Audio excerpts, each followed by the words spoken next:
Halo, perkenalkan nama saya Berlina Stefani Doksite dari kelas 11 MIPA 4. Hari ini kita akan mempelajari tentang sudut-sudut berelasi trigonometri. Sudut-sudut berelasi adalah sudut-sudut yang mempunyai hubungan satu sama lain. Sebelum masuk ke contoh soal sudut-sudut berelasi trigonometri, kita harus tahu dulu tentang kuadran-kuadran yang akan membantu kita dalam menyelesaikan soal-soal sudut berelasi trigonometri. Kita gambar dulu kuadrannya. Ini 90 derajat, 360. Sini 90, 180, 270 derajat. Ini kita kenal dengan nama kuadran 1. Di kuadran 1 ini semuanya nilainya positif, kayak sin, cos, dan tan itu semua nilai positif. Semua positif. Kuadran 1 dimulai dari 0 derajat sampai 90 derajat. Oke, kita masuk ke kuadran kedua. Di kuadran 2 ini nggak semua lagi positif, tapi di kuadran 2 ini yang positif cuma sin. Sin positif. Di luar sin kayak cos sama tan itu nilainya negatif. Kuadran kedua ini dimulai dari 90 derajat sampai 180 derajat. Kuadran ketiga. Di kuadran ketiga ini yang positif itu tan. Di luar tan kayak sin, cos itu negatif. Tan positif. Kuadran ketiga dimulai dari 180 derajat sampai 270 derajat. Kuadran keempat yang terakhir itu di sini cos yang positif. Di luar cos kayak sin sama tan berarti negatif. Dimulai dari 270 sampai 360 derajat. Ingat ya, ini kuadran 1 semua positif. Semua yang namanya sin, tan itu ngekos. Semua positif, sin positif, tan positif, cos positif. Sebelum masuk ke contoh soalnya, ada catatan kecil tentang yang akan membantu sudut-sudut berelasi juga. Catatan 90 atau 270 derajat itu berubah 180 atau 360 itu tetap. Apa sih maksud dari catatan ini? Nanti kalian bakal tahu pas kita bahas latih contoh soalnya. Kita masuk ke contoh soal. Oke, kita masuk ke contoh soalnya. Cos 120 sama dengan, kita langsung tulis cos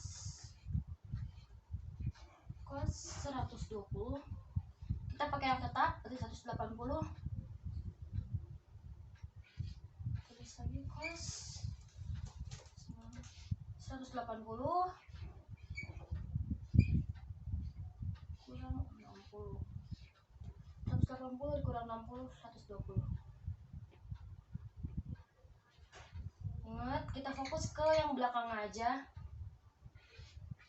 Cos sebentar. Jadi min cos negatif cos 60. Kenapa negatif? Karena ini cos 120. 120 itu ada di kuadran 2. Di kuadran 2 itu yang positif hanya sin, sedangkan cos di situ negatif. Jadi negatif cos 60 sama dengan cos 60 jadilah setengah. Jadi negatif 1/4. atau setengah. Lanjut, kita pakai yang berubah. Cos 120, cos 90, kita bilang 90 nya aja. Cos 90 ditambah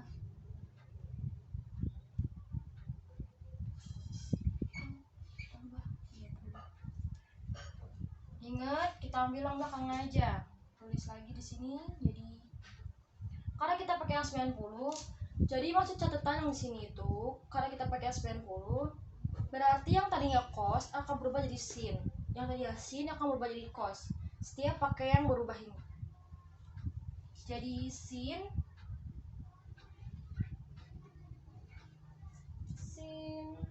30 negatif sin 30.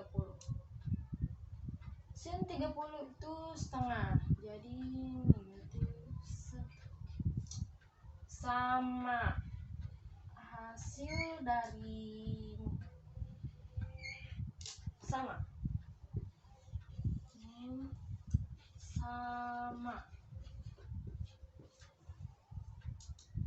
Oke, kita lanjut ke contoh soal berikutnya.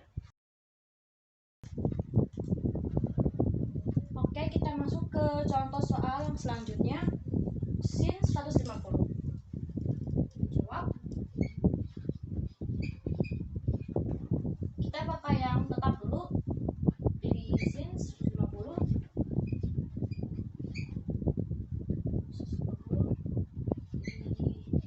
Sin 180 kurang 30. Ingat fokus ke yang akhir aja.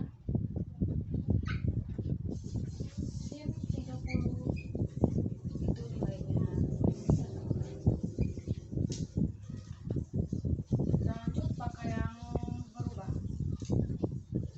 Sin 150.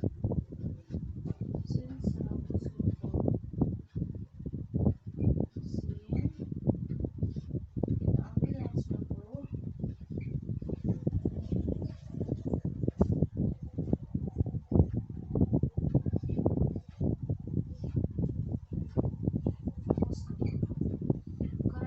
Karena kita pakai yang sin 90 berarti berubah. Kalau dia sin berarti berubah jadi cos. Udah. Cos 60 itu nilainya sama lagi.